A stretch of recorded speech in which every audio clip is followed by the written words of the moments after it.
start of the year.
I do have 8 people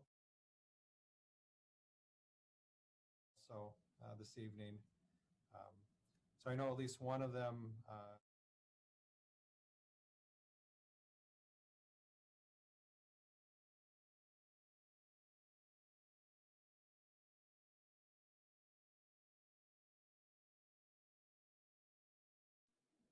Hello, good to see you too.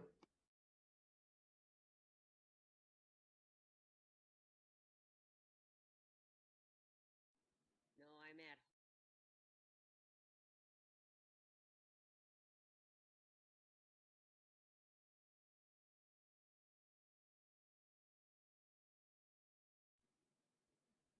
Thank you.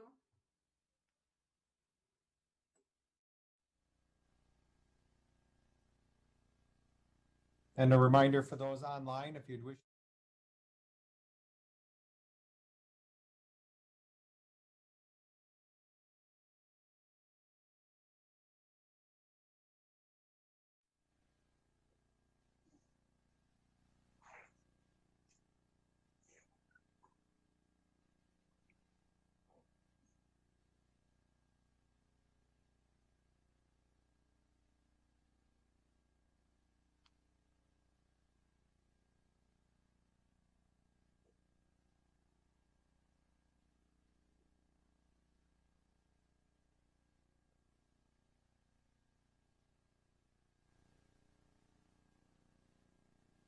Okay, it's a 5 p.m. and I will call the Health and Human Services Board meeting to order. We'll let folks know that are wishing to speak. We're going to have a half hour for public comment, and you've got 2 minutes to make your comments. So with that, I'll call our meeting to order. Colleen, you want to do a roll call, please? Sure. Kathy Leaf, Present. Kara Koch, Present. Dave Osnes, Present. Scotty Yard, She is excused. Greg Telejohn, Present. Paulette Anderson, present. Deb Lindeman, Present. Natasha Ward, Present. Paul McGinnis. Present. Thank you. Okay, we have a quorum. Thank you, everyone. Next on our agenda is approval of the minutes from our January 20th meeting. Are there any additions or corrections that everybody would like?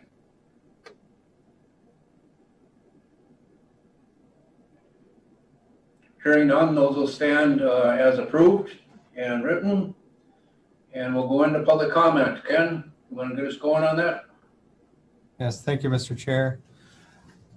So first up for public comment will be Jill E.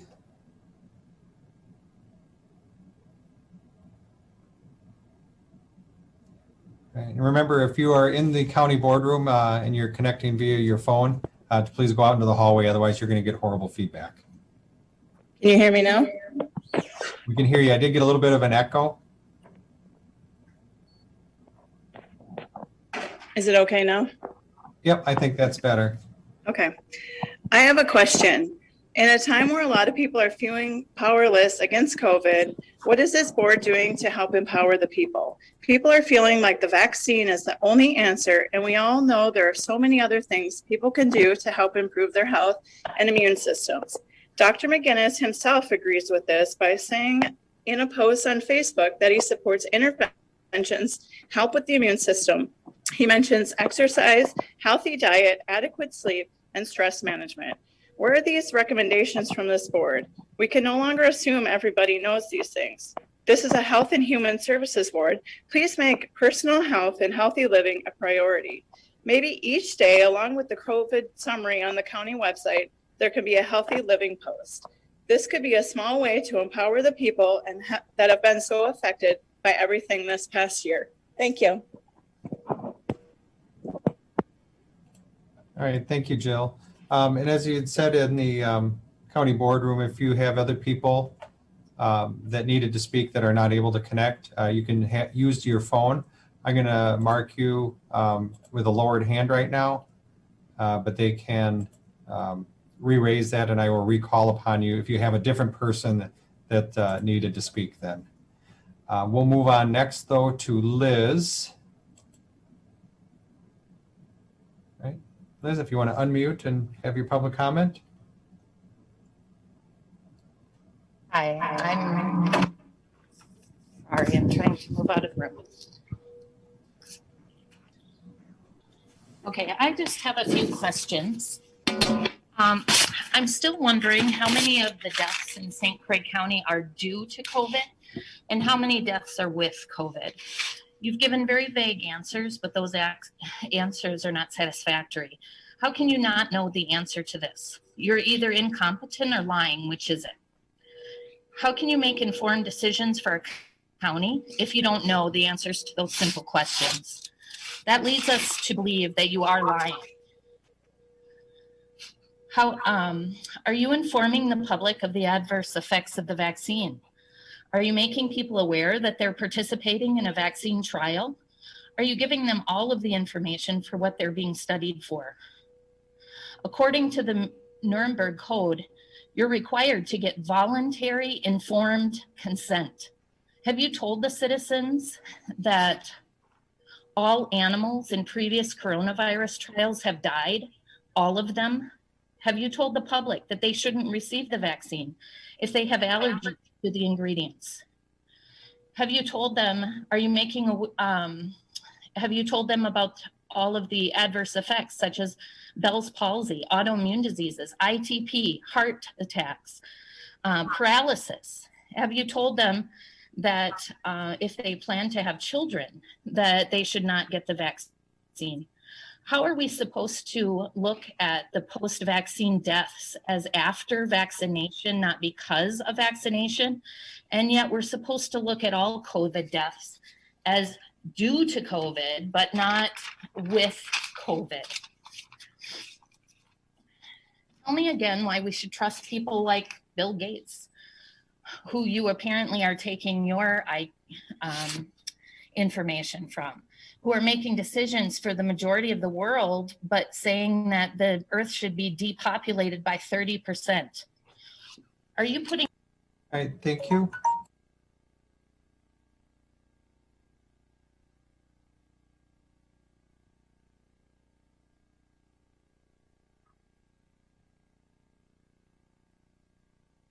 Jan, you're muted. Oh, sorry about that. All right. So up next, we have a phone call. So I've asked you to unmute. If you could please state your name so I can get that for the record. Hello. Hello. My name is MTV, and I just came tonight to thank the board for their hard work and to thank you for your hard work and want to give you some resources that were put up for people with disabilities. I know this is a tremendous undertaking for everybody. So I was just wondering how we can help in the process. I have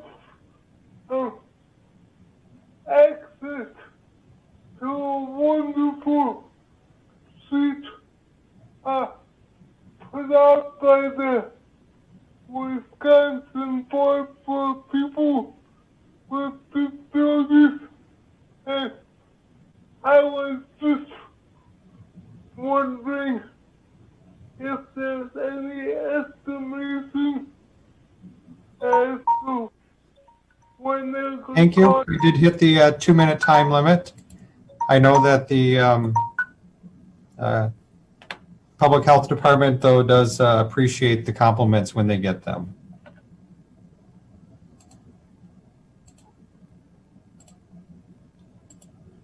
All right. Up next, we have Sarah.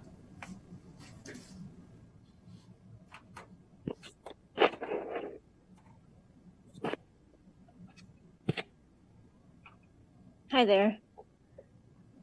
Sarah Bachman. Today I'd like to present to you my case for why it is unnecessary to be pushing this vaccine on our county's residents. The current survival rate of getting COVID-19 is still 99.98%. Why is a vaccine that the CDC has stated will only lessen symptoms of COVID-19 and will not produce immunity is being pushed on our residents? The side effects of this virus do not outweigh the side effects of these vaccines. Per the St. Croix County dashboard today, we have had 46 deaths since March.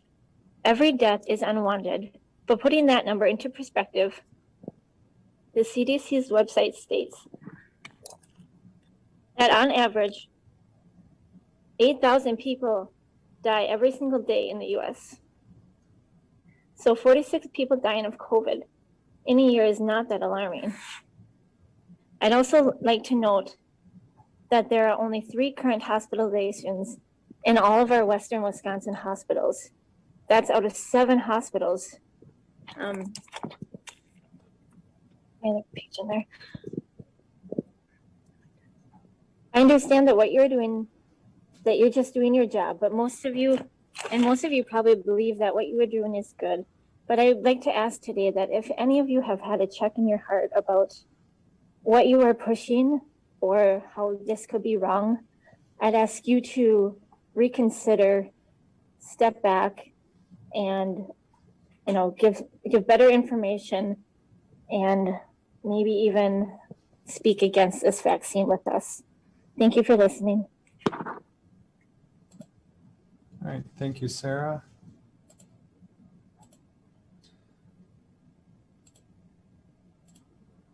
All right. I have one more with their hand raised. Ramsey.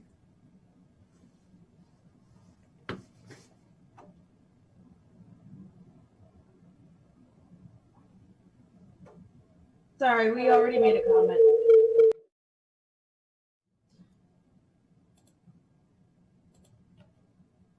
All right. John Q.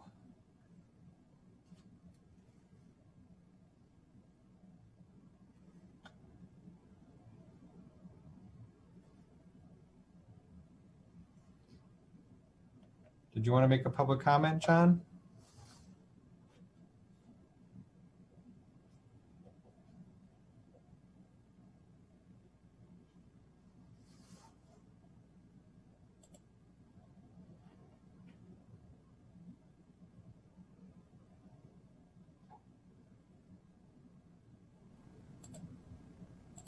All right, we'll move on to Michelle then. Hi, this is Michelle. Can you hear me? Yep, we can. Go ahead, Michelle. Okay. I understand that my questions and comments may appear repetitive, and the reason is that myself and others have never received an answer from Kelly Engen nor any other county officials. What cycle threshold is being used for the PCR tests in this county? After asking this question for months, I was finally given a vague answer by Kelly Engen, which basically stated our county does not run these tests. Therefore, they do not know the answer to this question. To quote Kelly, this is done by the state, not the county. Our office does not run these tests, and we are not trained on the specific testing standards. Since positive COVID tests are plummeting in many areas of the world, I would assume this is due to the new criteria from the World Health Organizations. In December 14th, they quietly admitted that the PCR test is a hit and miss, with way too many false positives, and that the cycle thresholds used are too high. In light, St. Croix County, don't you want to know the cycles being used by our state labs? It's a fairly simple question that you could ask them, since so much of our time, resources, and decisions in the past, present, and future appear to ride on the results of these tests. The county dashboard states that we are in an 11% rate for testing and still in an orange zone. I understand we are using the Harvard model developed in 2020 to determine arbitrary colors of risk levels and restrictions that should be imposed on the entire country. Who determined this untested model was a relevant one that we should be implementing in our county, and why? What studies show that this model is accurate? Why was this model selected to determine what level of restrictions the citizens of our state need to live under, contingent on an inaccurate PCR test with a cycle threshold that remains a mystery to county residents and even to our own health officer? I hope at some point my question is finally answered tonight. What cycle thresholds are the state labs using for the PCR tests in the past, and has that changed? Thank you for your time. All right, thank you, Michelle.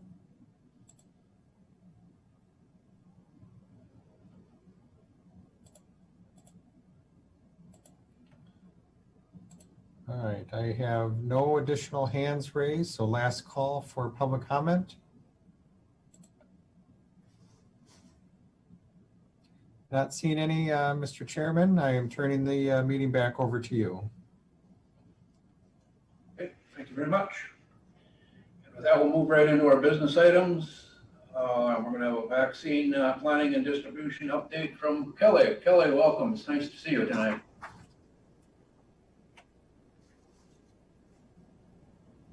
Will I be loading the presentation, or will it be loaded for me?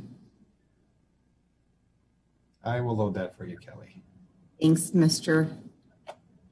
Benwet.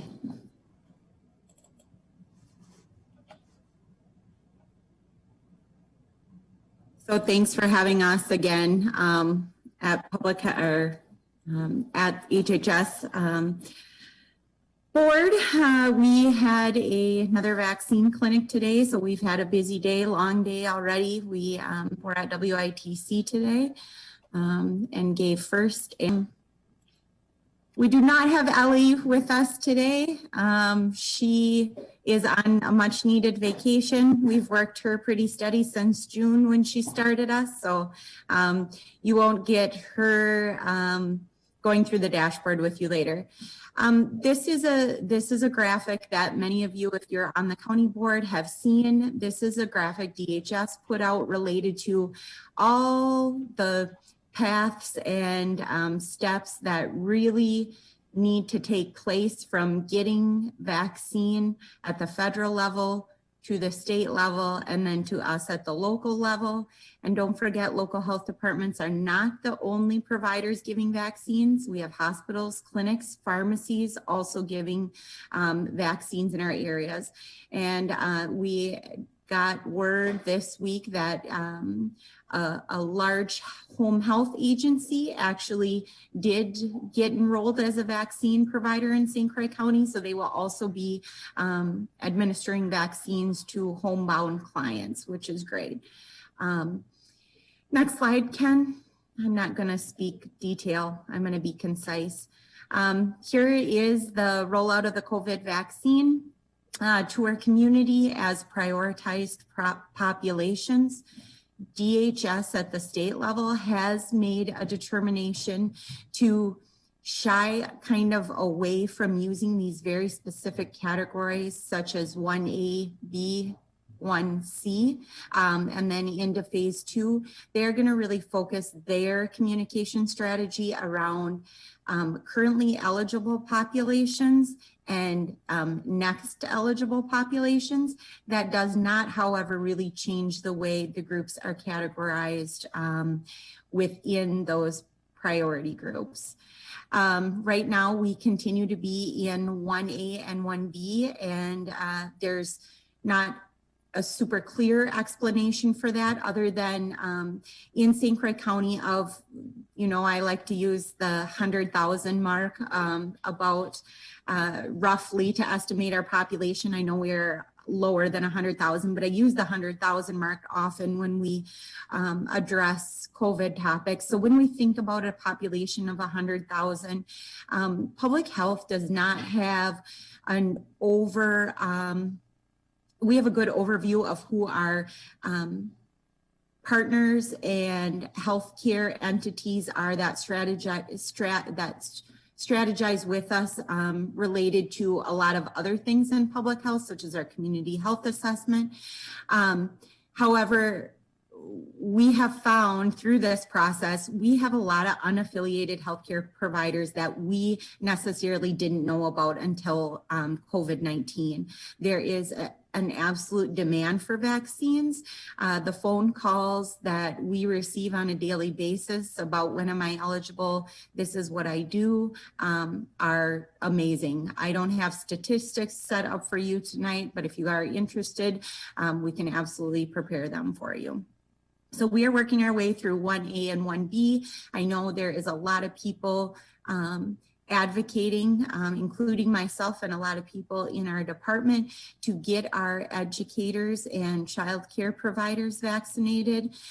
We are still told by DHS March 1st will be a go live date for that, and the educators and child care will be prioritized come March 1st, along with the gates opening up to a lot of other boxes you see here, not in green. So Medicare long-term waiver, public-facing essential workers, non-frontline healthcare workers, congregate living, and then the mink husbandry, which I didn't know if you guys knew, but Wisconsin, we have quite an operation apparently with that, not in St. Croix County though.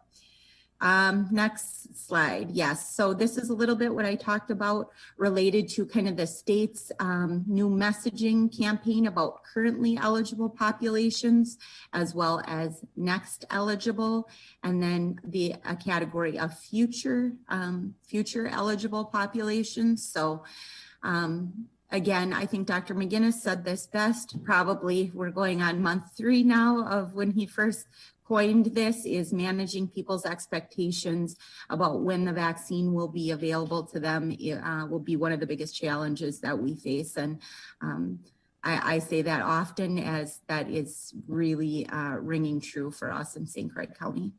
Next slide, Ken. The state addresses local health officers 3 times a week on calls. And I believe it was this Monday where our state COVID response team lead really termed this phrase, which I think is a good one, eligibility. So when we talk about eligibility of vaccines, doesn't equal availability. We still, as a state, are only seeing 70 to 80,000 vaccines per week.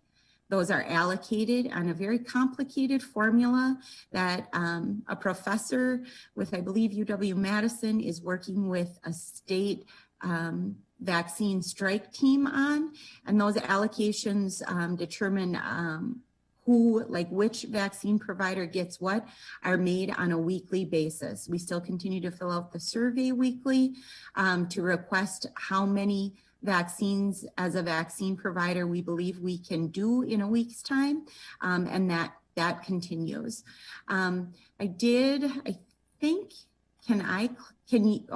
Ken, I guess you need to do this. Could you please click on the link? So those 2, the second COVID vaccine, just wanted to remind people where we have information related to that.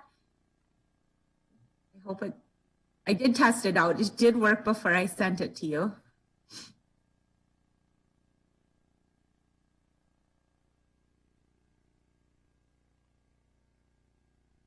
Maybe not. It worked on the PowerPoint.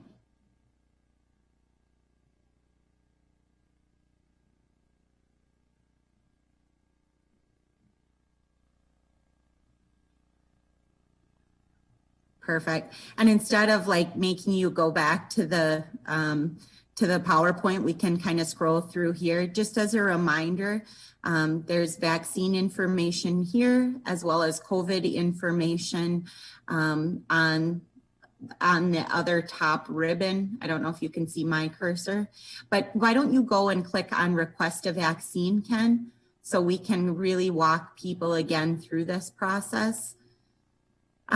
We have, this is what we'll just walk through this because I want to make this point. To date, we have 12,000 roughly. There's over 12,000 people who have filled out this form.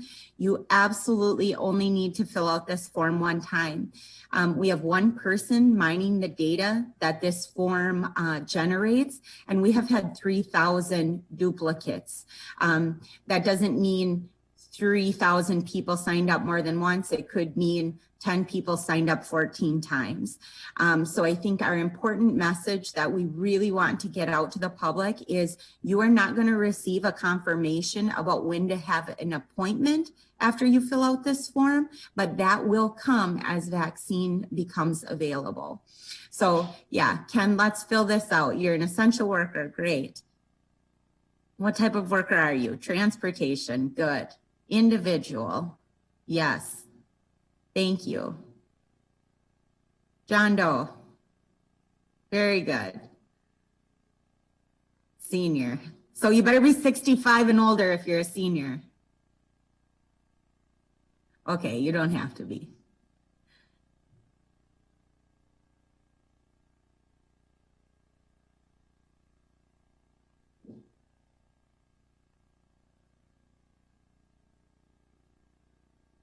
Perfect. Great. So I don't know if people on this screen here can see what Ken is doing, but all of these fields are vital, especially that email address, because we take those emails off the forms, and as you become eligible, we contact you via your email. If you don't have a working email, we can use a phone number. We also have encouraged people to, if they don't have anybody who can help them, fill out the forms. You can call our 8224 number, I believe. We should double check that though, because lots of numbers run through my head. So here, for question number 14 might be a little confusing or misleading. One of the things, if you do not have a primary care physician or established care at one of our area places, please do indicate other, and you can write none. That signals to us that you likely are not on anyone else's list, and that we will be prioritizing people who do say none that are over the age of 65. We have a lot of people in St. Croix County who are 65 and older that we need to work through to get vaccinated. Okay, if you hit next. And then this is your confirmation. Yep, you can hit submit. So this is your confirmation that your form has been completed and received. You will not receive a separate email confirming that your submission, but it is important that you monitor your emails or phones regarding next steps about getting an appointment related to vaccine.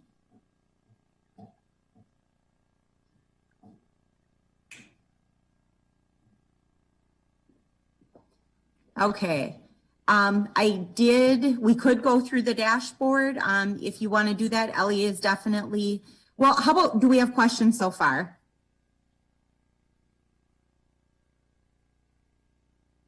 Any questions for Kelly? Greg, go ahead. Somebody commented today about personal caregivers or family caregivers not getting prioritized for their loved ones who are in homes or facilities. Is that true that they can't get prioritized or as essential or whatever? Yeah, so very good question. And let me tell you, I'll try to take you quickly and concisely through this interesting way of how we got here with personal caregivers. Personal caregivers are eligible. They are a currently eligible population. However, what that means is eligibility, or what was that good quote I was going to start using? Eligibility does not deem that COVID vaccine is available.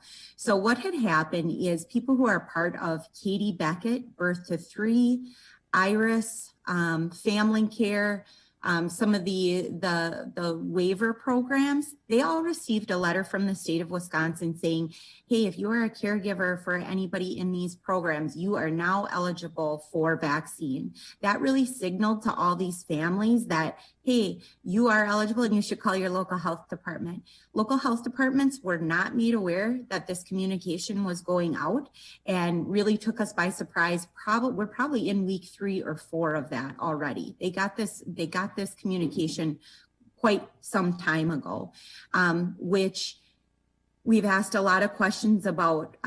Was that a timely communication? Was that the right communication? Because it's causing a lot of extra work for a lot of local health departments across the state, because we simply don't have a ton of vaccine to start vaccinating these people and these families or caregivers. So yes, they are eligible.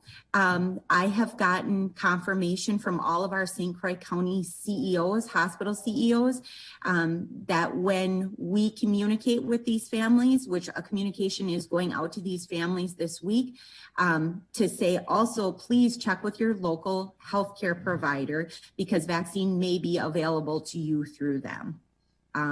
So I hope that answers some of this confusion related to this topic.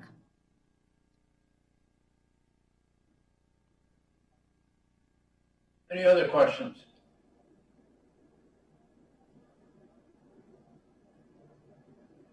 Seeing none. Kelly, again, hats off to you and your entire staff. You guys are the best of the best. And we can't do it without each and every one of you guys. Great job. Keep up the good work, please. You bet. Thank you, guys. Thanks, the board. Just a quick few things on data. Our rates are continuing to drop. We are seeing less and less positive COVID cases. We are seeing, as you heard in public comment, there are only 3 hospitalizations. That is correct. We are thrilled about that. One of the things that Dr. McGinnis, I, and others discuss on a weekly basis is the fact that there are variants of COVID that have been identified in the state. And one of the key things that I think we're all still a little bit cautious about is the fact that we are not, as a state or healthcare entity or response partners, testing. You need to do what is called genomic sequence testing, and we aren't doing that readily on specimens of people getting tested. So we are cautious that we make it through this response, continuing to trend down like you see on our dashboard on the daily basis. Do you want to go through? Yeah, great. Hospitalizations, as we said, 3 are down, 46 deaths. I would like to address the comment related to death data that you heard in public comment, and I would invite Dr. McGinnis, or I'm not sure if Patty Schottner is on yet, but I really think this is important. Death data is, this sounds really kind of potentially morbid, and I don't mean it to be morbid, but death data is kind of a passion of mine, and I'm very curious about it, because what I don't understand is I feel like it's a very, very subjective process.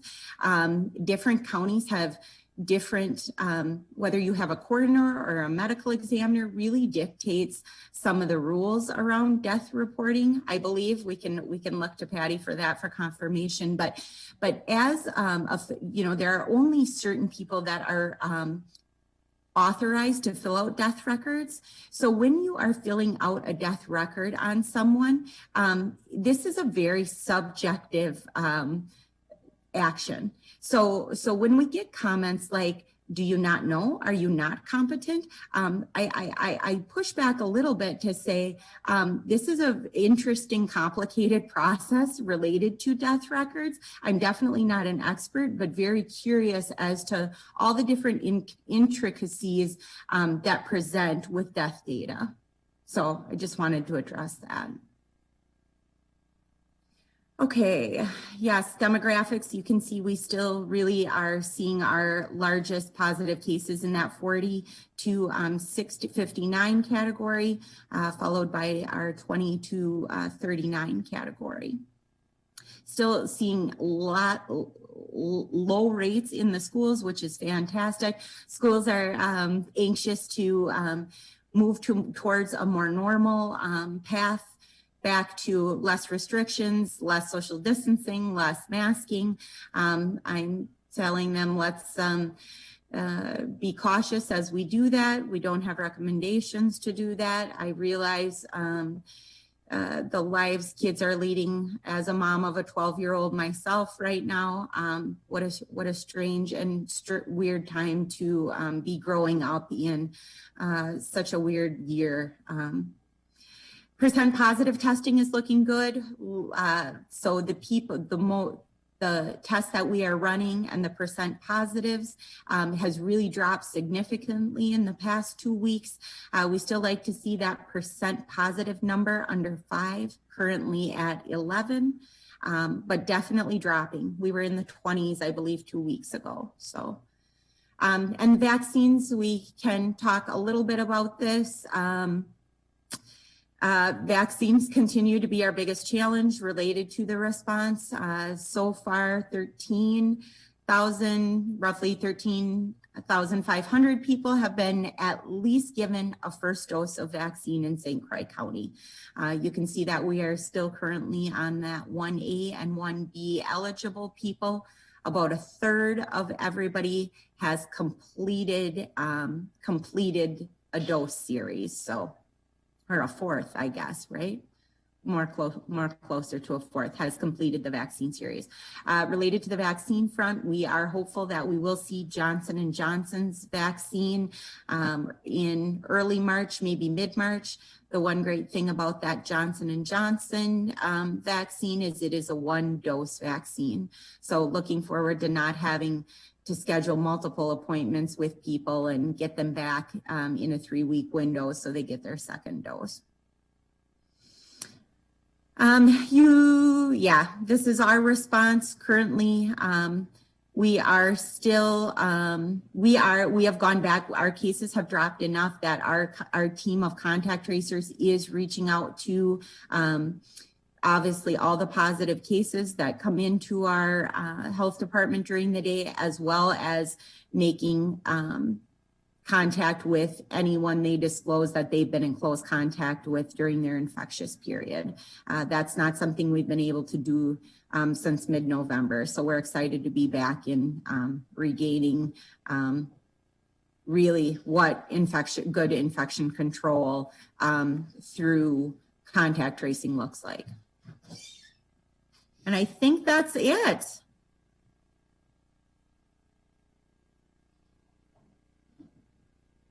Very good. And again, one more time, does anyone have any questions?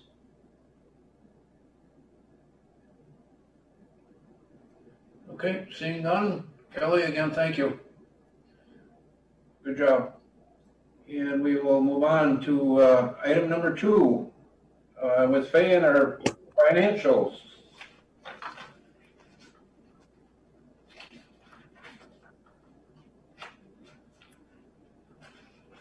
Good evening. The financials are included in the packet and Ken has them up on the screen for us. So this is January 2021. So we're starting over our new year. As you can see on the screen, the first column now is February of 19 or fiscal year 19. The second column is our fiscal year 20.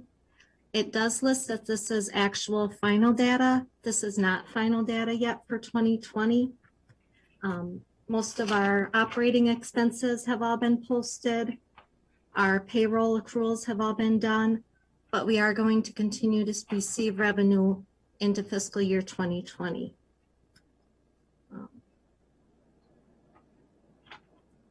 Our numbers, when you go all the way to the bottom of the next page.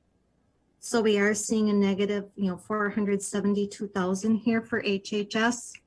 That number will continue to drop all the way through, probably through audit, as we will get additional state revenues in and potentially have journal entries as part of our audit that gets completed. For where I'm at, we've submitted all of our final 2020 claims for our state contracts. We are now starting reconciliation reports, and those are due end of March, beginning of April. And that's where we see some of those final payments coming in, is after the state receives our reconciliation reports. For 2021, very few numbers in there. We have some payroll numbers in there, a few revenues that have come in, but a lot of the activity from January actually went back to December of 2020. For nursing home, we will be starting our nursing home audit on March 16th. And so we will, potentially have some journal entries for nursing home. Our campus revenue, we did the campus overall lost money. When we go to page 40, which is just looking at the skilled nursing facility. So that's the campus. When we look at the skilled nursing facility, we do have depreciation in there, which shows us then as a negative 193,130. If the depreciation isn't included just on the revenues versus expenses, then the nursing home, did finish with a positive cash basis. Orchard View, Kitty Roads, we did not have any residents in there for the majority of the year due to COVID. So there wasn't very much activity, but we did have some expenses that continued to be charged to there just because it is part of the campus. When we get to Orchard View, again, with the reduced census as a result of COVID, they had a loss too of $340,606. 134,000 of that was due to depreciation, but overall they lost money. They are starting off the new year very well. All three, well, not all three, Orchard View and nursing home are both positive with January numbers right now. And then our next slide, Veterans Services. Veterans is doing well. They're right on track with what we expect. They finished the year positive. And I think we have our purchase services report, which not much to see yet at this point. The children's services, that's the bill that gets paid right away is our out-of-home placement. So that's a majority of that expense right there. We did have 2 very expensive placements that are ending, so we're hoping to see that number reducing here at the beginning of this year. And are working hard to just working hard on keeping those out-of-home placements closer to home, which is less expensive than when we have out of state. Any questions for me? Anyone have any questions for Faye?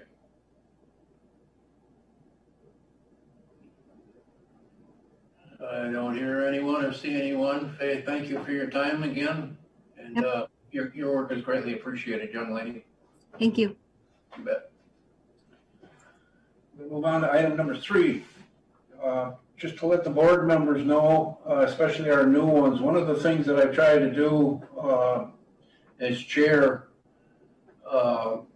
is try to get at least one particular area from public health and maybe one from HHS to come in at our monthly meetings and explain a little bit about what those particular areas do. It's good education for all of us, and there's a lot of different things going on with public health. There's a lot of different things going on with HHS. And with COVID, we haven't been able to have our good folks from the health department come in. And so tonight we've got Terry and Lori that are going to be here. And Terry's going to talk a little bit about the nutrition programs. And Lori will give us a little update on the environmental health programs as well. So ladies, the floor is yours. Thank you, Chairman Osnes.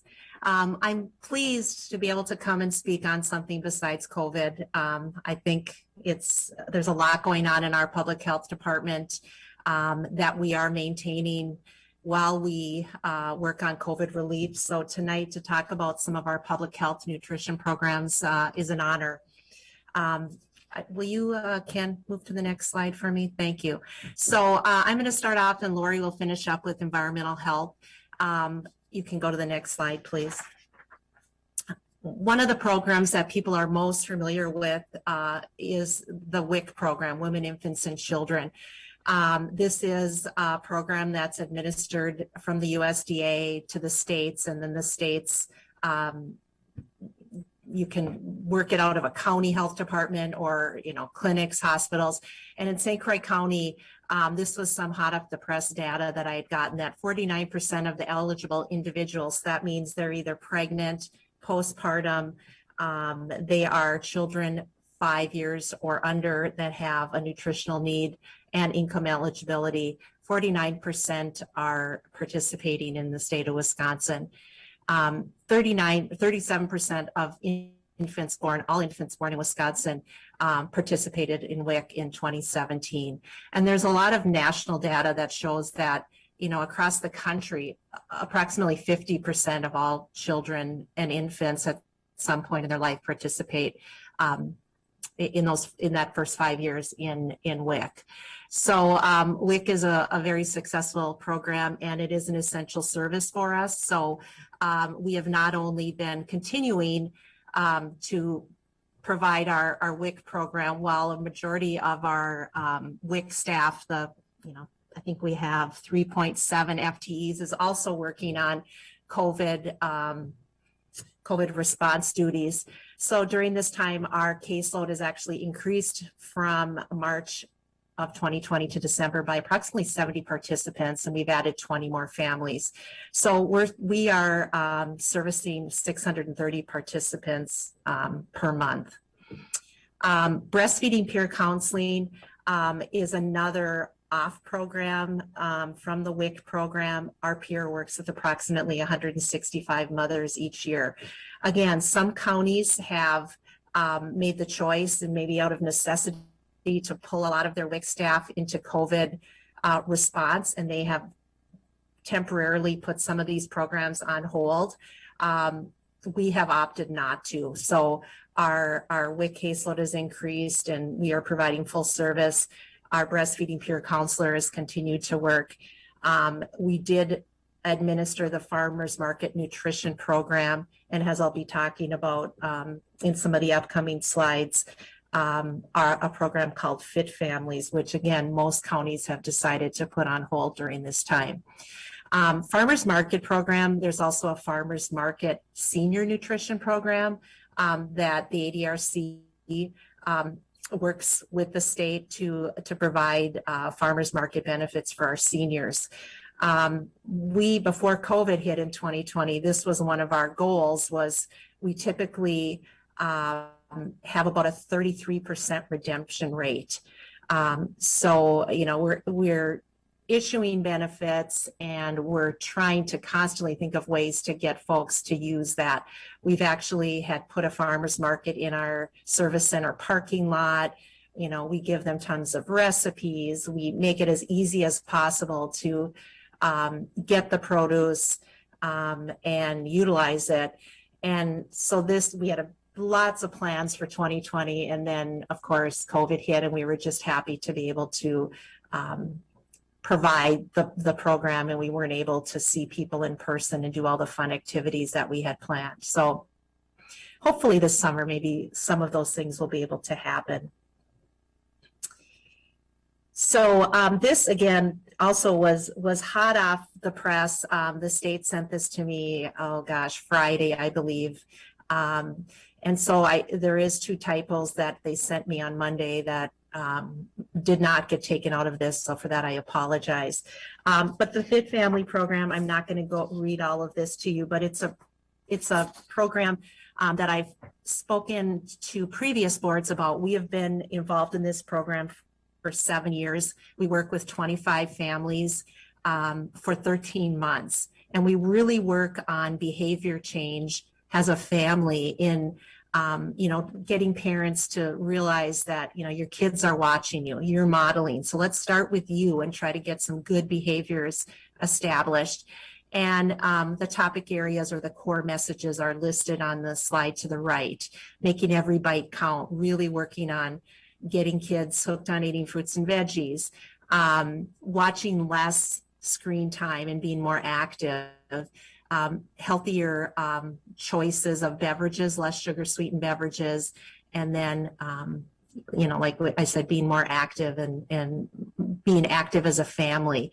So the year, the enrollment year starts in November. So like this data is from 2020, or actually the end of 2019 through 2020. So these are that's why it's more than 25 families, because it kind of merges the 2 years together.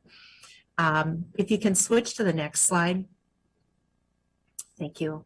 We're pretty proud of the fact that we make a lot of contacts. So we contact these families every month for 13 months, either by phone or by email, or we've had them come in. Like a big incentive that we just had right now is trying to get sleds and outdoor play activity like snowpackers and shovels and things that kids can play with outside. We had kind of a drive-by pickup in our office. They could come by and get some of those fun things to use with their family outside. So we have a really high contact rate. 92% of our families get contacted by us at least 10 times. And that's pretty remarkable when you think how hard it is to contact people with busy lifestyles. And, we really try to nail down times we can reach them. And then we don't have a high dropout rate. Our families, in fact, tell us all the time that they wish they could work with us longer. So our big focus is fruits and veggies and getting kids to try things. However, you can see we've had progress in all of the dietary behavior goal areas. The ones that we think are a little bit, maybe the data is a little fuzzy, is screen time. People think of that as TV time or movies, and we try to really work with parents to say, no, we want to know when your child's, sitting in the car and on your phone for an hour or the iPad. That's all screen time. And physical activity is not just, they ran to go to the TV. Physical activity is maintained activity and moderate to vigorous activity. So are you dancing? Are you doing yoga? Are you, what's your play time? And to really get them involved as a family. So right now we're doing a Fit Family Challenge, and where the whole family has to they get to fill in this diagram for each 30 minutes of activity they have. And we've been really surprised at how much the parents have gotten into it. But that's why we didn't want to drop this program during COVID. This is a really challenging time for parents who are trying to school their children at home. It's cold weather, they're bouncing off the walls, and we send them out every single month, different ideas, tips, things that we found, resources, along with, recipes and things to help them cook as a family, just fill their time with some positive behaviors. So next slide, please. So I wanted to just talk about, in the 17 years that I've worked with St. Croix County, I have always been so thankful that we put a priority on nutrition in our public health departments. A lot of public health departments, that isn't the case. And so I've been really thankful that we've had support by the board and by our health officers. And so I just want to share a couple other things nutrition related that we do. I am the consultant for the ADRC, and I do nutrition talks at all 9 senior dining centers twice a year. So in 2019, the outreach was 312 participants. And I try to pick topics that would be of interest to them, kind of new things. They get to taste things. They get to, even give me ideas of what they'd like to learn. And it's just been a really enjoyable and wonderful program. And so, of course, in 2020, since the centers aren't open, that was on hold, but we hope eventually to get back to that. The other service that I provide is I review all the senior dining center cycle menus to ensure that they meet the nutritional requirements per the state regulations. We have maintained a presence on the St. Croix County Hunger Relief Coalition.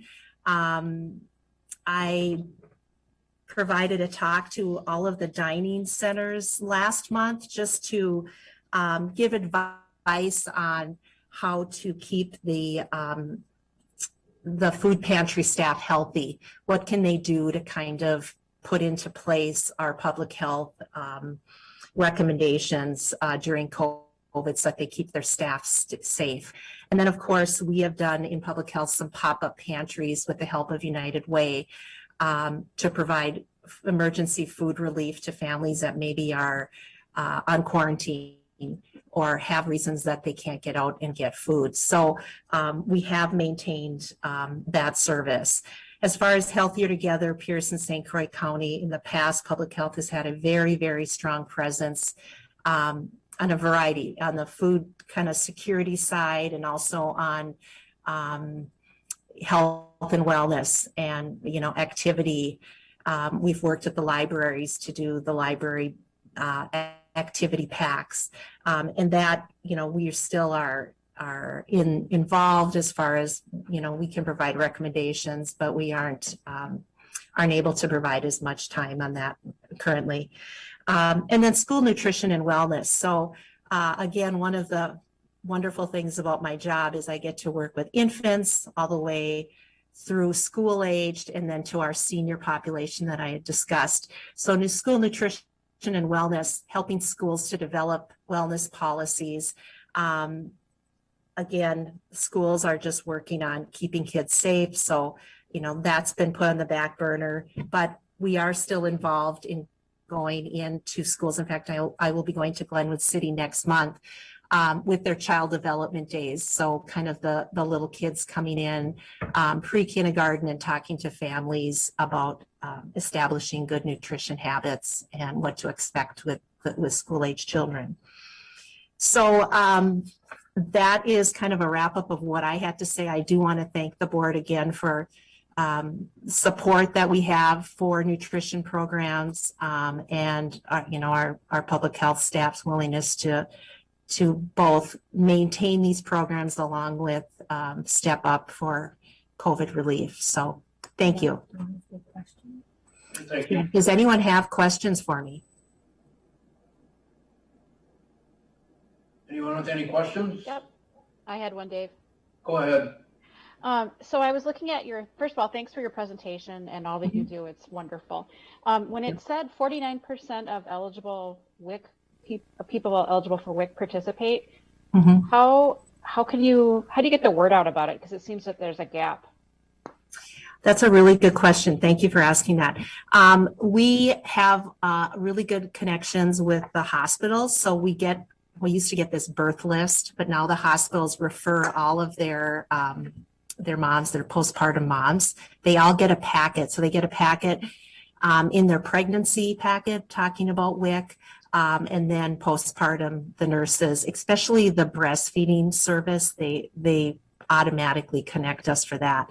We have 2 resources through the state of Wisconsin that are connected with Badger Care, basically. So when people sign up for Badger Care, we now get a list of they checked off if they were interested in submitting their name to all programs that are available to them. And so those names come with a name and an email to us and a phone number, and we reach out to them and say, here's our WIC program. Would you like to, we talk with them if they're eligible, and would you like to get set up for an appointment?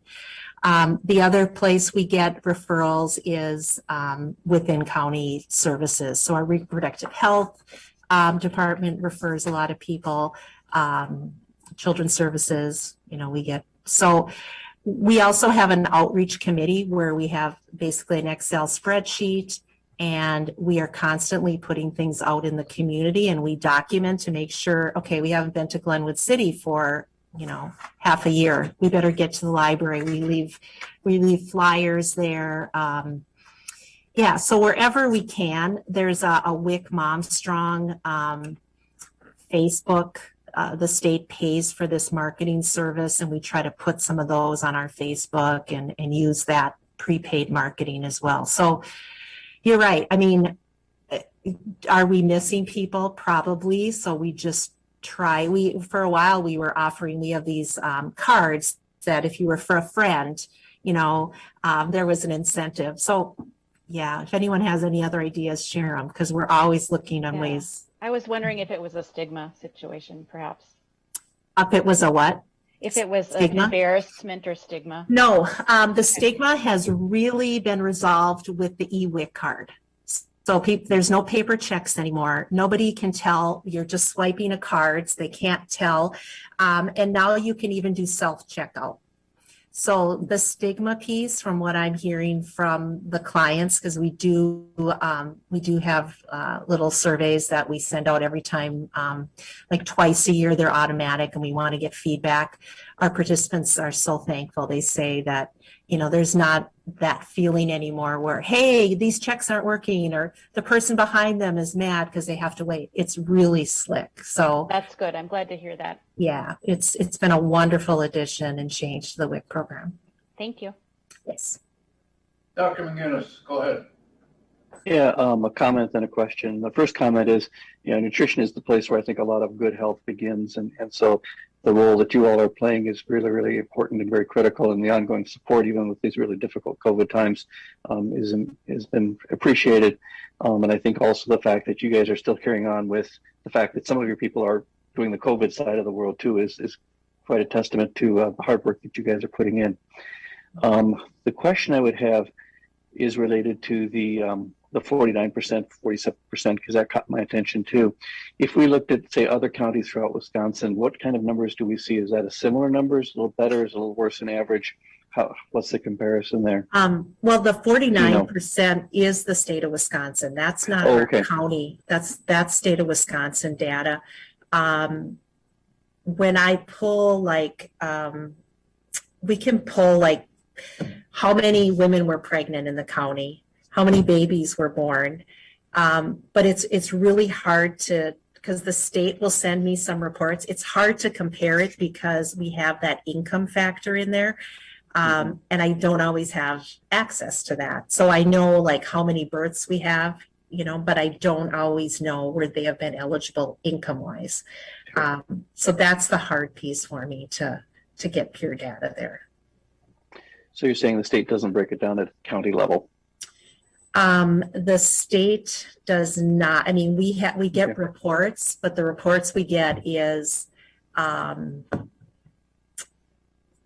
it's not always accurate because they get their information from the different HMOs, and sometimes that has not been real accurate, is what we have found. So I'm hopeful one day that'll be cleaner, but I'm just not real confident in it right now. It sounds like you've done a lot of things with the integration with the birth areas and with many, many other sources. So I was very pleased to hear all that. So it sounds like you're doing a lot of great stuff. We have a really passionate staff. I told one of our breastfeeding peer counselor, if you need to step down and you know, we need to cut our contacts with our breastfeeding women to maybe every other time. If you contact them weekly, maybe every other week, she just won't do it. Just won't do it. Just total disrespect for my authority. No, they just, they're just very passionate, and that's a blessing. But you know, you try not to let them get burnt out. But yeah. Any other questions, Greg? On the news lately, I've been seeing a lot about Meals on Wheels around Twin Cities National. Is that under your authority, or is that some other department? It isn't. It's the ADRC. And like I said, I'm a consultant to them, so I review their menus. I also do twice a year, I do a nutrient analysis of 2 weeks of their menus. I take a spring and the winter menu, and just make sure that, you know, it's a huge checklist, and I have to go through that they have so many orange veggies, so many, you know, dark green leafy. Do they have enough, you know, vitamin C? It's a big thing. That's why 2 weeks sounds like I should do more, but you would not believe how much time 2 weeks takes to do. So I do that piece of it, but right now, since our senior dining sites are closed, they have drive-by meal pickup, and we still are delivering home delivered meals. And it's gone, actually, I go to their board meetings and the numbers have gone up just because obviously people are home and they're reaching out for it. Are we getting enough volunteers to make the deliveries and so forth? Yeah, it's New Richmond is always an area that it seems like they're always looking for volunteers. I think we have had some people step up in Hudson. I know even some county employees have stepped up, and they were doing some deliveries during the lunchtime. So yeah, there's always a call out, and Brad Beckman would be the one to you know, get more info on that. But yeah, I know in New Richmond they're always looking for helpers. Thank you. Yep. Anyone else? Seeing none, Teresa, thank you. This is some great information. We greatly appreciate you taking the time and sharing. Thank you. Thank you very much. We'll move on to the environmental health programs. Lori. Are we still there? We bumped our cord. Sorry. Can you see us and hear us? Yep, you're good. Okay. All right. So, good evening, everybody. My name is Lori Diaby. I'm the Public Health Supervisor, and I've been with St. Croix County Public Health for, I think I'm in my 19th year now. So, environmental health is a branch of public health that focuses on the relationship between people and their environment. It promotes human health and well-being, and fosters healthy and safe communities. I thought I'd start out with that definition to give you an idea overall what the environmental health program is about. I'll talk a little bit about specific regular programming that we do, and then look at an environmental health profile that DHS puts out that identifies some opportunities for us and our partners in the community to address.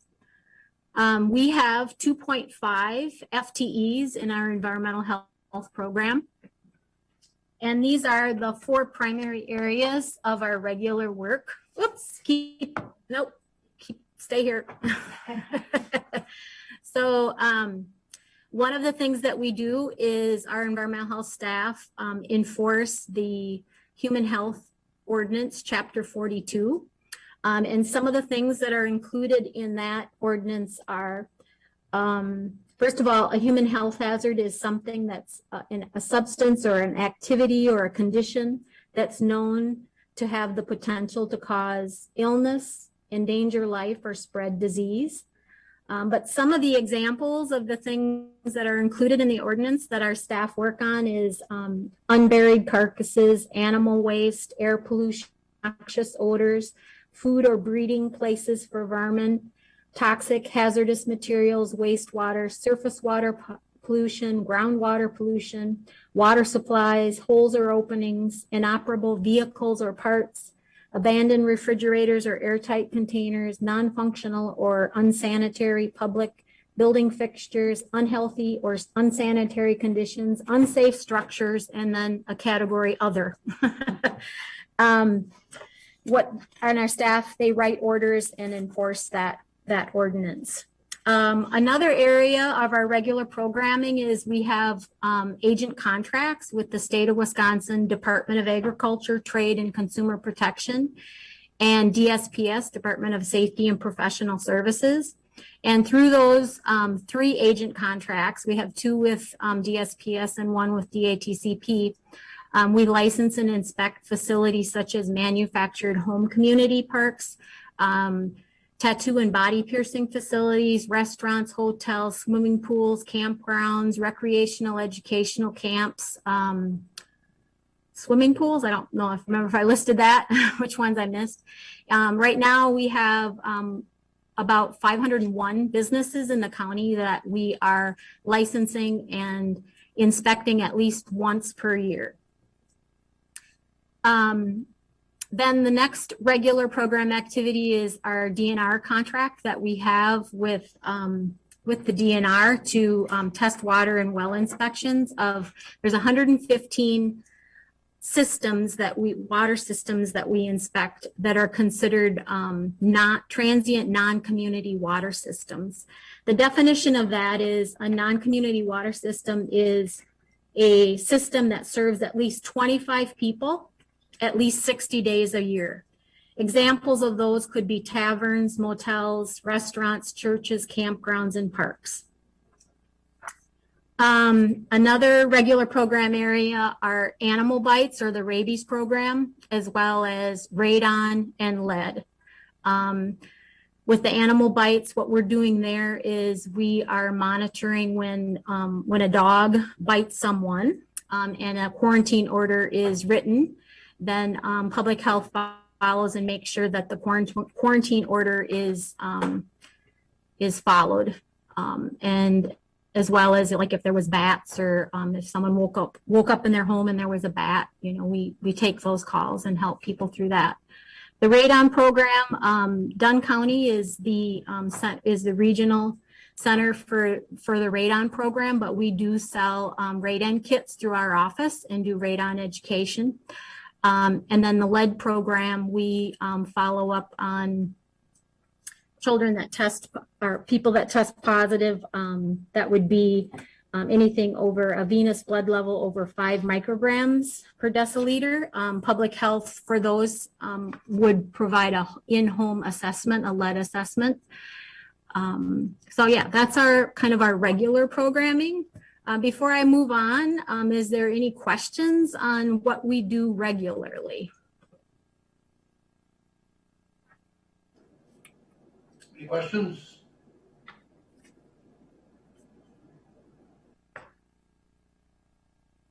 No? Okay, gonna make it easy on me.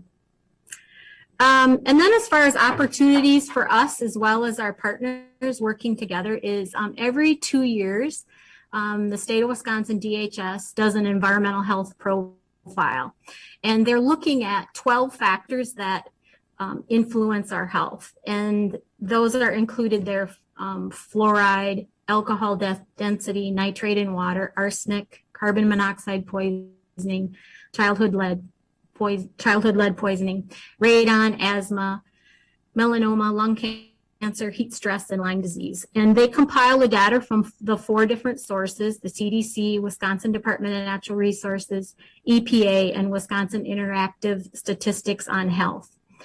And you can go to the next slide. And these are the 3 areas in the most recent environmental health profile where St. Croix County scores below the state average. And so what this does, it gives us an opportunity for next steps and areas to focus on and work on in our county. So this first one is heat stress, and this is a rate of ER visits per 100,000 people. And Wisconsin's rate is 12.6, but St. Croix County's is 15.8. The next area is fluoride, and this is fluoridated public water systems. The state average is 88.4%, and St. Croix County's is 73.7. So that's the percent of population that's being served by a fluoridated water system. And then the third area where we rate lower than state is Wisconsin's rate of cases per 100,000 for Lyme disease is 51.7, and St. Croix County's is 62. So there's a number of things that happen in each of these areas. With the fluoride, I was just going to mention in St. Croix County, the communities that do have fluoridated water systems are Woodville, Hudson, North Hudson, Glenwood City, and New Richmond. The communities that do not have fluoridated water systems are Wilson, Baldwin, Hammond, Roberts, Somerset, and Star Prairie. With the heat stress item, I talked to emergency management, and they do have some efforts when there's, you know, when the heat index is really high. They do some mainly social media promotions for cool areas that people can go to in the community, which includes libraries or the senior meal sites. 211 also during high heat events, they also promote using the Hoffman Park storm shelter in River Falls. And then with Lyme disease, there's a number of prevention and treatment interventions that happen with Lyme disease as well. Next slide. So, you know, with next steps, public health doesn't address all the environmental health factors of health by themselves. We have a number of community partners, both locally as well as, you know, regionally and a statewide. And we feel it's important to move environmental health forward and work with our partners and present this information to stakeholders and partners. We've also, since we don't do it alone, we understand that environmental health is important to our overall health, and we would like to encourage health to be considered when any type of policy is being developed. That is sometimes referred to as health in all policies, and there's always a real opportunity for that, where, you know, there can be some, you may not think of a project, I don't know, like you're gonna, you know, change a road through a downtown area or whatever. Sometimes you don't understand the implications of health on the particular project or policy that you're considering. And so we would like to encourage our policy developers and planners to consider health in all of their policies. We also consider environmental health factors in our community needs assessment and our community health planning. And we take it seriously to provide education and outreach to the community as much as we can on environmental health factors. So that's what I have. If anybody has any questions. We're a small, I mean, relatively small program. As I said, we have 2.5 employees that work in the area of environmental health. Any questions for Lori? Seeing none, Lori, thank you for being with us. This is some great information as well. And you keep up your great work too, young lady. You're doing very, very well. All right, thank you. You bet.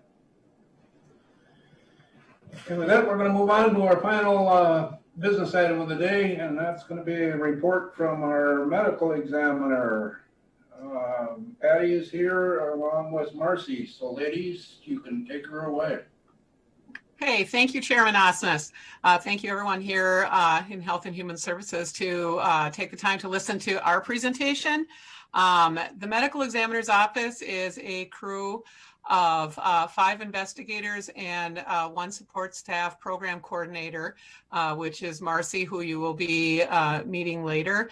She is the one who has really spearheaded collecting all the data and giving us the information that we can move forward. When COVID hit, things did change. It changed the way we did business. It changed everything. But the thing it didn't change was what's happening in St. Croix County in regards to death. We are seeing a generational swing here in St. Croix County. And because of that generational swing, we are seeing the death rate increase. And it's not be due to anything specific except for we have an aging population. Right now in St. Croix County, we have over 19,000 people who are 65 years old or older. And as you all know, without being facetious, they're all going to run through the medical examiner's office. That is the cold hard facts of the work that the medical examiner's office does. So with that comes a new level of issues that we're dealing with. And the biggest issue that we're seeing, and you'll see this as Marcy goes through all her data, is the fact that we are going to be a generation right now that are going to be dealing with grief at levels that we've never had to deal with before. As our population ages and ages out, we are dealing with more people dying, and that is consistently something that we're going to see for the next at least 20 years. So COVID did not really impact our office that much. Yes, we did have 46 COVID deaths, but it was the increase, and you will see by Marcy's data, of deaths in St. Croix County that impacted our office. So Marcy's going to give her presentation. And again, I am so grateful for Marcy, and you will see when she's done how lucky we are here in St. Croix County. And just a pitch that we need more of Marcy. We only have her part-time in that. And as we move forward, and at the end of this here presentation, I will talk to you some more about it. So Marcy, if you will take it from here. Thanks, Patty. Those are very kind words. Ken, can you pull up the slides that we had? Awesome. You can move to the next one. So like Patty said, I'm Marcy Wig Lightner. I've been with the team almost a year, coming up on a year in a few weeks here. I have a part-time role with the team, and I was really hired to help the team keep up with their growing caseloads. There is a lot of work to do in the ME's office. You can see some of my priorities listed on the slide, but really why I'm here today is the data tracking work that I've been doing, which ultimately leads us to reporting. You can move to the next slide.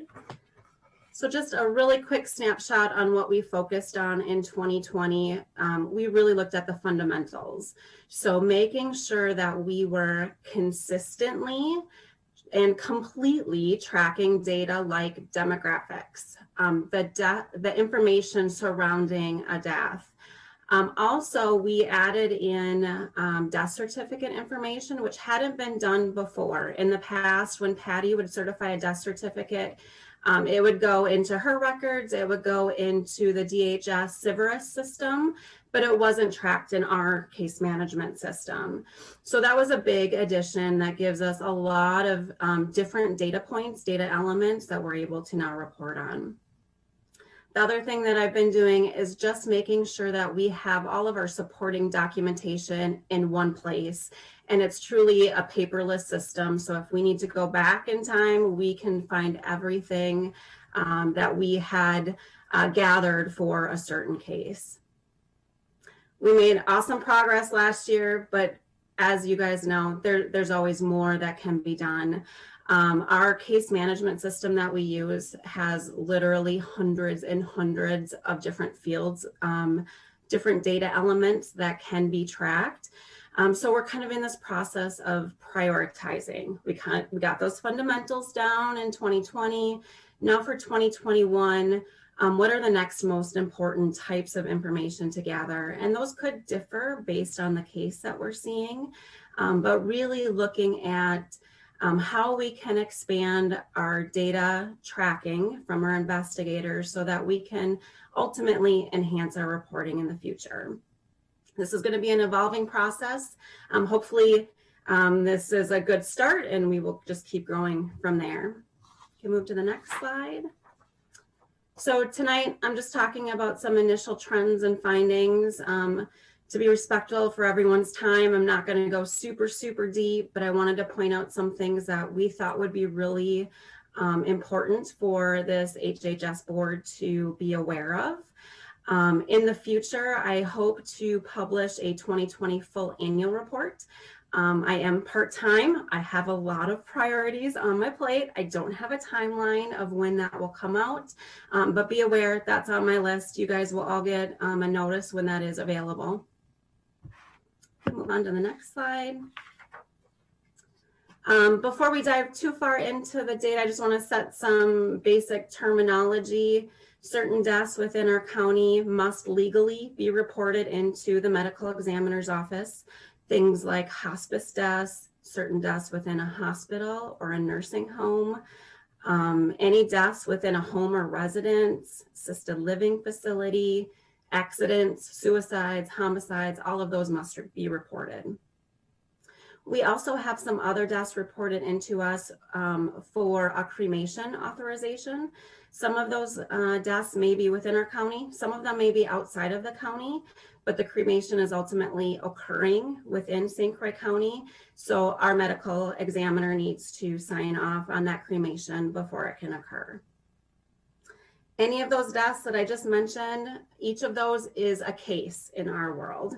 And as you can imagine, there is a big variety of resource levels that may go into each of those cases. Something like a cremation approval, super quick and easy. When we get to a scene investigation where one of our investigators is going to that location of death, gathering information, gathering medical records, doing interviews, those are much more time intensive. So looking at it from our very top level, our total number of cases, our team had a 37% increase in number of cases from 2019. We ended at 817 deaths. And like Patty mentioned, I think our first question is always, oh my gosh, that's a lot. How much of that is due to COVID? And like she mentioned, there is a small portion, but more of it is really based on that aging population within our county. I think Patty threw out some of these figures. We have almost 7,000 people aged 70 to 79 within the county, and over 2,000 who are 80 years old or older. So like Patty mentioned, we're going to see this trend continue. Along with that growing caseload, we did have an increase in those more intensive cases. Scene investigations went up 44%. The cases that are really unexpected deaths where Patty was responsible for signing the death certificate, those cases went up 29% as well. Okay, move to the next slide. One thing that we do with each of our cases is track the reason why it was reported into our office. Our top reason is hospice. 46% of our cases are hospice, registered for hospice at the time of death. The next most common was natural, unexpected, those non-hospice cases, which was about 25%. And then you can see 20% were removal from state. And those are cases where the death occurred outside of our county, but since there was a cremation that was happening within our county, they're reported to us so that they could get a cremation approval ultimately. We had 13 accidents, 11 suicides, and 1 homicide in the year. And you can see scattered, we have a few other smaller categories listed in this pie chart. We'll move to the next slide. Just quickly, demographics. I had this on a previous slide, but overall our county is a pretty even split, 50% female, 50% male. Over on the left of the slide, you can see that we did have slightly more female cases than male, nothing crazy, just a few more. If you look at the graph on the right, this shows our number of cases by age band. Interesting trend here So all of the red bars are female number of cases. The blue bars are the number of male cases. If you look at the age groups from 40 all the way up to 79, you'll see that there are more males in each of those age bands. Where if you look at age 80 and older, we have a switch where it's more females in each of those age bands. Obviously, life expectancy has something to do with that, but those younger ages, 40 to 49, 50 to 59, we saw some trends with middle-aged males, which I'm going to talk about a little bit later. Can move on to the next slide. I broke out those reasons for reporting that we saw in that pie chart by gender. I want to just take a really quick pause here. I have multiple graphs that have the same layout, so let me just give you a little information on what you're seeing in these. So categories across the bottom, again, red bar is females, blue bar is number of males, and then it's really hard to see on this slide, but under that red type on the right side of the slide is an axis for average age, which corresponds with the black X above each category, so that we can see both the demographic breakout of gender as well as any average age trends. For the sake of time, I'm not going to go real deep into this slide or the next one, but one thing I wanted to point out on this slide is hospice. So remember, we had 52% of our overall cases were females. Here we're seeing even more females who were registered for hospice at the time of death. Can move on to the next slide, Ken.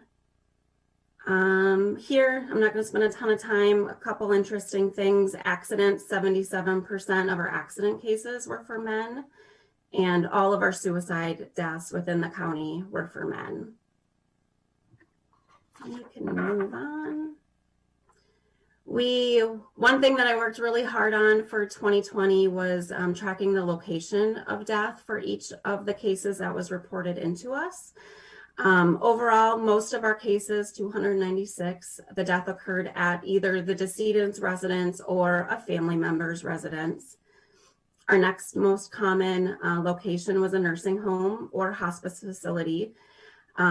Interesting gender trends I wanted to point out here. If you look at decedent or other residents, that very first bar on the left, you'll see that we have more males than females in that group. But if we move to nursing home, there's quite a big swap there. 64% of our nursing home deaths were for women. And adult care, similar trend, more female deaths there than males. Can move on to the next slide. I have a couple slides with this format. I'm calling it a cascade. So think of a funnel. We start with our top biggest metric, which is ultimately our total number of cases. So like I mentioned before, 817, 52% of those were female. If we drill into only those deaths that occurred within our county, we have 648.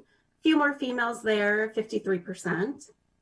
But then if we look at unexpected deaths, you'll see that proportion female male switches. So here in that blue box for the number of cases where the medical examiner certified the death certificate, 63% of those cases were males. And in that bottom box, the cases where there was a scene investigation, we jumped to 68% as males. So thinking of that most simply, almost 7 out of every 10 scene investigations we had in 2020 was for a male. And remember, those are going to be our most unexpected deaths. Things like accidents, suicides, but also those deaths that happen at home where that decedent wasn't under hospice care at the time of death. Can move to the next slide, which is similar, and this one shows a cascade based on location. I did some grouping here so that if you look at the very bottom row there, that blue box is any care center. So hospital, nursing home, assisted living. We have many more females that died in a care center. Residents, like we showed before, 55% of those were males, so more males than females died at home. And then our other areas, so outside, highways, roadways, more males, and that is a very small group, but more males died in those areas. So some of those gender trends that we saw, men less likely to be registered for hospice, men less likely to die within a care center, men more likely to have a truly unexpected death that required that more intensive medical examiner involvement. Very interesting to us, definitely stood out to us. We don't know why this is. We don't know if some of these men are not seeking medical care when they need it. Is it because of the life expectancy where men have their spouse at home and they're living at home as long as they can, maybe not going into a nursing home? Or was this just truly unique for 2020? We're not sure. We thought this would be something definitely interesting for this board. We're curious if anyone else has seen similar trends in their areas related to men's health. But also this opened kind of a Pandora's box for us. There's lots of data that we can collect when we're out on our investigations. Things like marital status, things like when did the decedent last visit the doctor, and tracking that within our case management system. And, hopefully learning more from some of those data elements that we could be tracking in the future. One quick note, I did just a super quick look at our cases so far for this year, and the trend is continuing. 116 cases as of earlier today. We had less men in hospice and more men that required that scene investigation or that Patty, as the chief ME, is certifying their death certificate. So we'll keep our eye on it for sure. But like I mentioned, we thought that as a health and human services group, that these trends might be something that you all would find interesting as well. You can move to the next slide. The last section that I have here are really our unexpected deaths within St. Croix County. These are the deaths where Patty is certifying the death certificate. These are the deaths that we have collected the most information on in 2020. And just wanted to share some drill down information related to these. So out of the 163 death certificates that Patty certified, most of them were natural deaths, 75% of them, 15% were accidents. And like I mentioned before, we had 11 suicides, 1 homicide in the year. You can move to the next slide. Just real quickly, demographics here. I showed this on a previous slide, but overall we had more male cases where Patty was responsible for certifying the death certificate. And when looking at each of the manner of death areas, natural, accident, suicide, undetermined, and homicide, that trend ultimately continued. You'll see more males in each of those categories on this graph. And then I wanted to just take a minute, expand on each of those manner of death areas and some of the data that we collected last year. So our very first slide here is accidental deaths. We captured the cause of each of those accidents. Motor vehicle was our most common. We had 8 total motor vehicle deaths within the county last year. 5 of those 8 were males, the other 3 were female. Out of our accident cases, that was our youngest average age. That's that X with, you can barely see the right axis there. The average age of our motor vehicle accident cases was 36.8 years old. The next most common cause was falls. And this category, we saw more females than males. This is a trend that Patty and the team have seen year after year.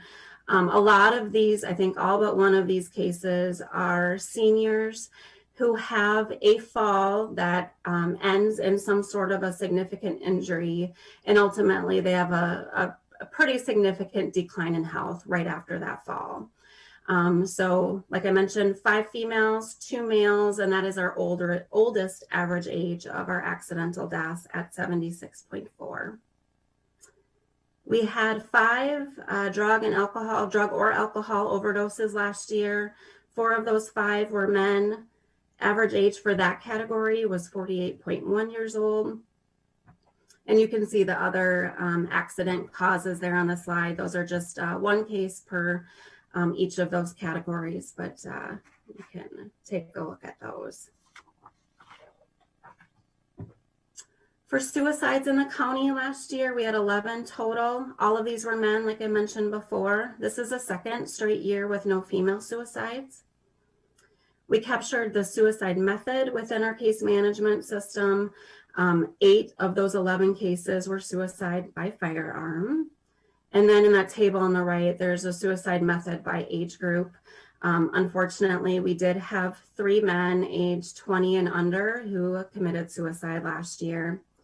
Our youngest case was very sadly a 14-year-old.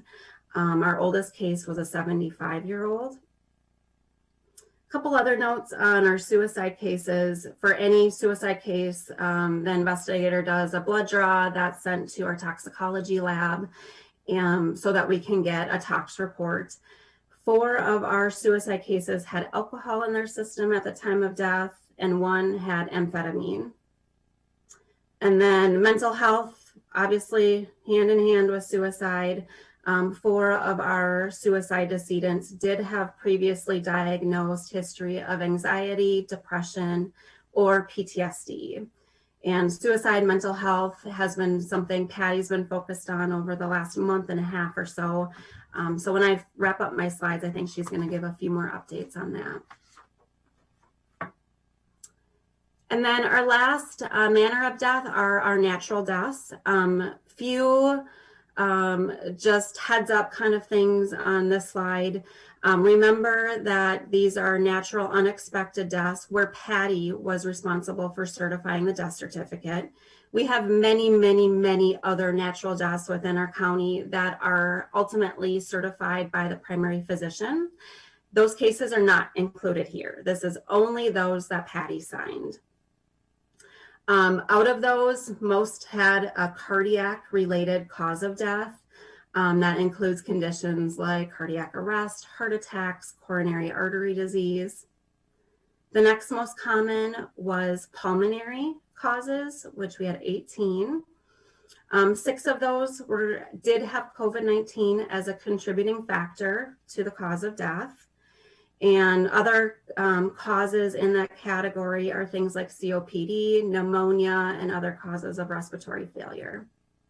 Like I mentioned before, remember this is not all of our pulmonary deaths. This is not all of our COVID deaths within the county.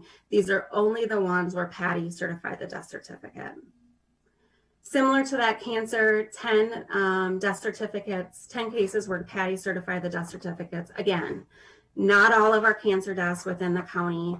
And this really opened, I think my eyeballs, being fairly new to the team, I think Patty knew a little bit about this, but I think we're thirsty for even more information. We have all of those death certificates with some really, really great data about our county that physicians are certifying. And I think Patty is going to be working with Wisconsin DHS and hopefully getting our hands on some more information so that we can continue to look for trends in our county, continue to look at those opportunities that, ultimately having that data will help us do. We can move to the next slide. I wanted to just quickly look at natural deaths and demographics here. So since I started in March, I was hearing from our investigators and Patty that, wow, we're seeing a lot of men come through our office, especially scene investigations, those more intensive cases. And then the next comment was, wow, they're younger. Seeing a lot of middle-aged males. Our male cases, just anecdotally from our investigators, there was a lot of comments on, wow, these men are much younger than the female cases that we're seeing. And that was definitely true. If we define middle age as age 35 to 64, for these unexpected natural death cases where Patty is certifying the death certificate, we had 10 females compared to 26 males. So something seems to be going on here. Looking at that 40 to 49 age group, there were 8 men that fell in that group, and no females in that age group. So definitely interesting. If you move on to the next slide, we drilled in just real quickly on those middle-aged men, unexpected deaths with a natural manner of death. 16 of the 26 were cardiac-related deaths. And just looking at those 16 cardiac cases, there were a lot of already diagnosed medical conditions prior to death. So hypertension, 81% of those middle-aged males had diagnosed hypertension. 56% had obesity, 38% had a high cholesterol, and 31% had diabetes. And it wasn't that they just had one of those conditions. We had over 63% had 2 or more of those diagnosed conditions that I mentioned, that they went to their doctor, they were diagnosed. So we had a lot of internal conversation around this. They know that they have these conditions. What are they doing after their diagnosis? Are they compliant with their prescription medications? If their physician referred them to some sort of a class to help them learn more about their condition and how to manage it, are they attending that class? Are they making lifestyle changes related to nutrition or physical activity or stress that possibly could help improve their health? And are they seeing that physician regularly after their diagnosis? A lot of questions came out of it. We don't have that information today. Definitely an area that we want to expand our data collection efforts moving forward. But this is also related to a request that Patty has recently had from multiple medical systems on some collaboration efforts related to data and those medical systems really wanting to connect the dots for their own internal outcomes on their patients. So Patty will talk a little bit more about that. It's a really exciting partnership potential in the future.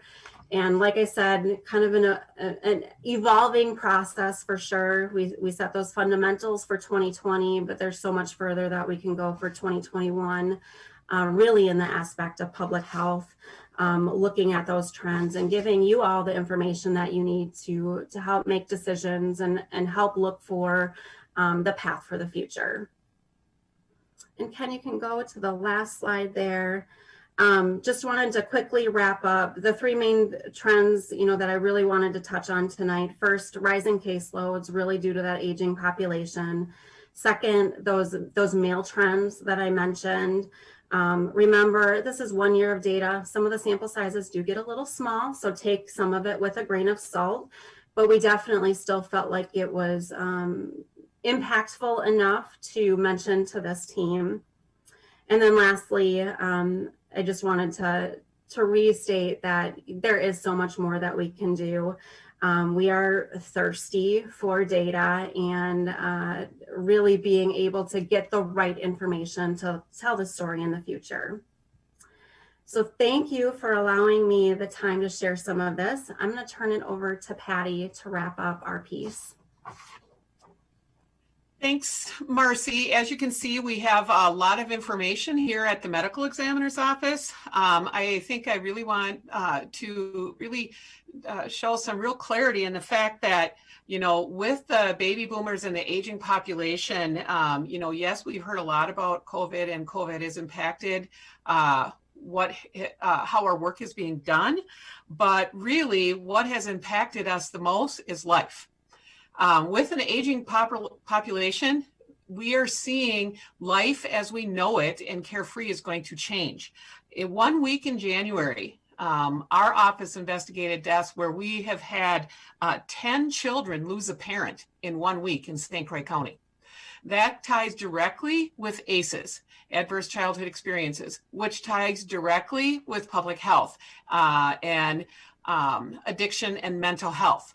So when we see this trend of younger middle-aged people dying early from what is considered preventable, by not doing something, it would be negligent on my part not to share it with the people who do the work in prevention. So as we move forward, one of the goals that we're having at the medical examiner's office is really drilling down and getting the information that public health wants from us, that the healthcare systems want from us, because we all want positive outcomes. And there are rooms for opportunity here. We're already working with Adam to start working on some messaging strategies for suicide prevention. If you look at our numbers, 2019 was all men, 2020 was all men, and we've had 3 suicides this year so far, and they're all men. So there is definitely some work to be done there. However, I don't want to sound like a total Debbie Downer. When you think about our highest suicide year was back in 2011 when we had 18 suicides, and we had about maybe 10 or 15,000 less people, I'm guessing.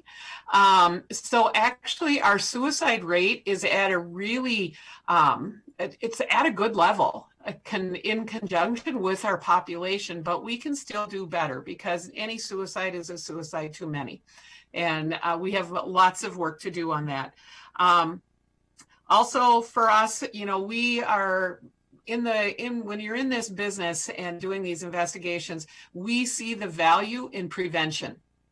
Death costs a lot of money. Again, for an example, when we had that first weekend in December where we had the county saw homicide and 3 traffic fatalities in one day, we did 3 autopsies. So that was a cost to St. Croix County for just our department of over $15,000 in autopsies with no direct impact to anything, to anybody or any program here in St. Croix County, because none of them were residents of St. Croix County.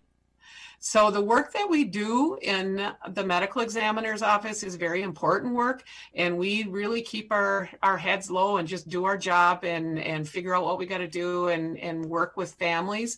But we have an obligation to be part of the public health conversation and look forward to working with all of you in the future. And part of that is really working with Marcy so that we can have our medical examiner's office obtain a national accreditation as a forensic office. And that is part of our 5-year plan. So any questions? We'll open it up. Does anybody have any questions for Patty or Marcy? Dr. McGinnis. A couple of things. First, excellent presentation, and then that's really great information and I think usable and helpful information. I think the one comment would be on the suicides is that we know that men tend to choose a way of attempting or committing suicide that tends to be more violent and more likely to result in death compared to women. Women typically will choose other techniques such as taking an overdose of medications or things like that. And so that preponderance isn't terribly surprising to me. And I don't know how that compares with national statistics because I just don't know, but I do know that men do tend to do that. I'm very much intrigued by the instance of unexplained natural deaths in males with multiple comorbidities or other diseases such as the hypertension, the obesity, and those I totally agree are preventable. So I think that is an area of focus for our public health efforts makes some sense to me. One of the other questions I'm aware of is that oftentimes we don't know what we don't know, and autopsy is ultimately one of the best ways to determine what some of those unexplained causes of death are. While we can assume that it was cardiac, where there's plenty of information to suggest that, we sometimes don't know for sure. Unfortunately, autopsies are also expensive. So are autopsies done on any component of those individuals in general in the county? I know it's been dwindling overall nationwide. So that's a really good question. Yes, we do autopsies in that age break. As trends are changing, the demand and cost of autopsies keep increasing, and that does not hinder our decision as to whether or not we do an autopsy. We have a lot of different criteria, and I would love to discuss more about that. The trends are really focusing and moving to the digital autopsy world, which is considered a LODOX, so that you could literally run a scan on every single person. Right now, it's very subjective. And the thing that I find problematic, and Marcy pointed this out, not in this presentation, but before, we have a 72% cremation rate. So with a 72% cremation rate, we only have a certain amount of time to get all the information that we need. The move to more autopsies is the safest route to go, even if it's a natural death. To do more autopsies versus less. So that is why the LODOX would be so important for all of us to have this on our side of the river, to start working on this here stuff. But autopsies, Marcy, do you have that off the top of your head? Are we at like close to 10 autopsies already this year? I don't have it off the top of my head. I would say pretty close to that, though. Okay. I mean, we've had 2 this week. Yeah. In that, 2 or 3, okay. 3 this week. So we're doing a lot of autopsies, and it's because people want the direct answers. They don't want probable. They want, and especially a lot of that has happened with the conversation of COVID. People want to know exactly what it is, not what a probable is. So when people want that information, you know, we have to be able to figure out how we're going to provide that information to families. Sure.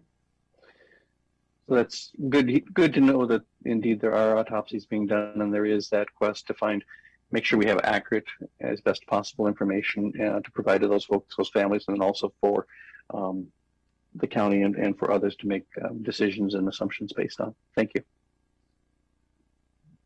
The only time that you're going to see, and you'll see seated in Marcy's slides, where there was a 4, I believe, undetermined deaths. And that was not because it wasn't natural. It was because we could not determine what the manner was. Was it intentional or was it an accidental death? So when you can't, so you put undetermined, that way there we can always go back and reinvestigate if we find out more information.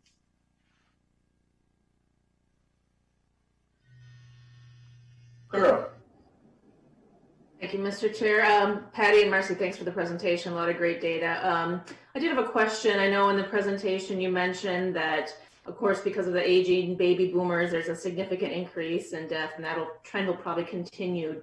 Does St. Croix County, does the population and the percent that's aging reflect what's happening in the rest of Wisconsin? Is that pretty similar as far as percentage of the population that's aging? And if so, how are other medical examiners across the state or, in other states reacting to that potential increase in deaths that are coming forward that are putting pressures on staff and resources? So in St. Croix County, I did get some of the data on what we were looking at here in St. Croix County, and we are right now at about 19% of our population is, just let me grab it here. It's 15%, excuse me, as of 2010 was 60 years old and older. And by 2040, we anticipate that to be 25%. Now you take that in conjunction with Burnett County, who is at 24% at 2010, and they are projected to be at 37%.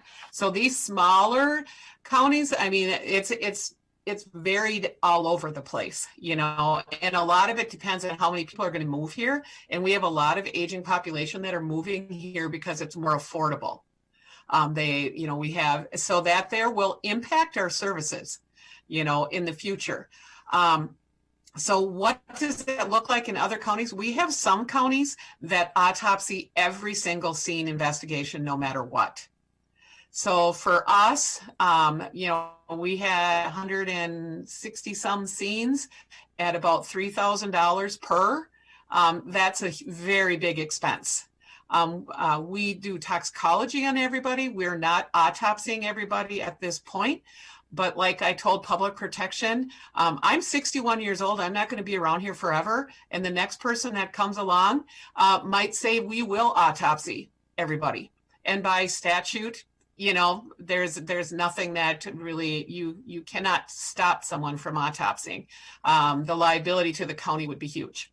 So as the numbers keep increasing and our scene visits keep increasing, that is something that gives us some angst.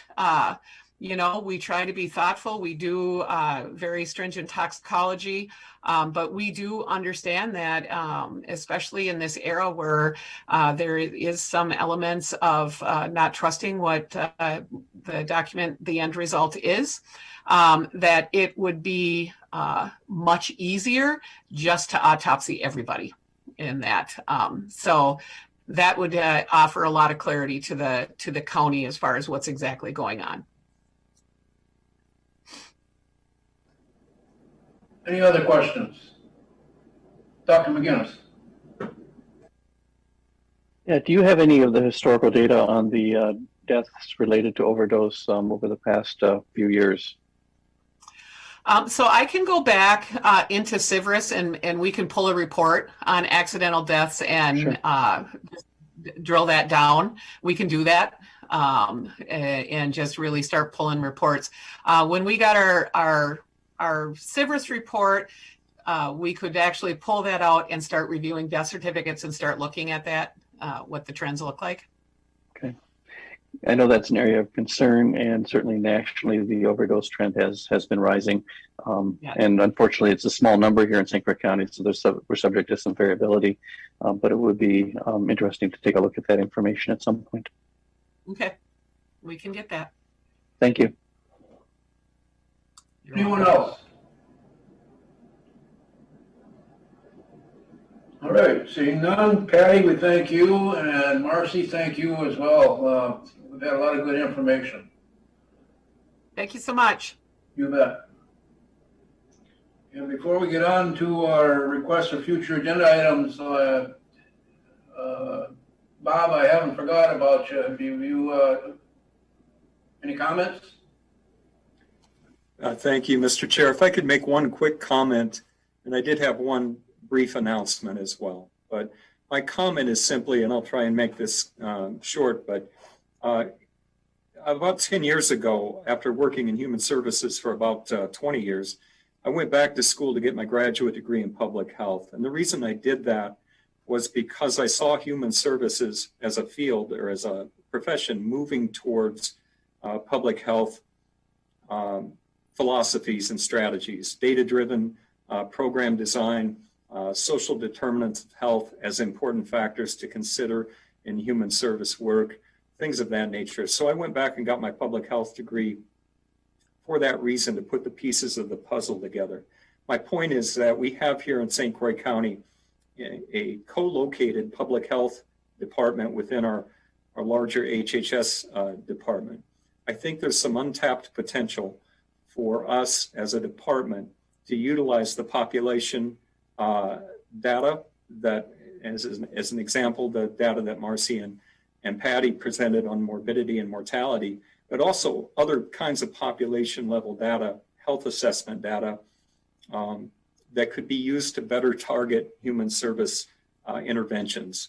And I think as all human service departments try and move towards this more data-driven, targeted intervention strategy approach, while looking at ways in which to build wellness and reduce the tendency to address acute care situations all of the time and throw a lot of money at the fact after people have already gotten ill, but to instead shift that focus more towards preventive care and wellness management. As we all try and do that kind of work, I think it would benefit us as a department to move in the direction of a more integrated human service department where public health data helps to drive service design.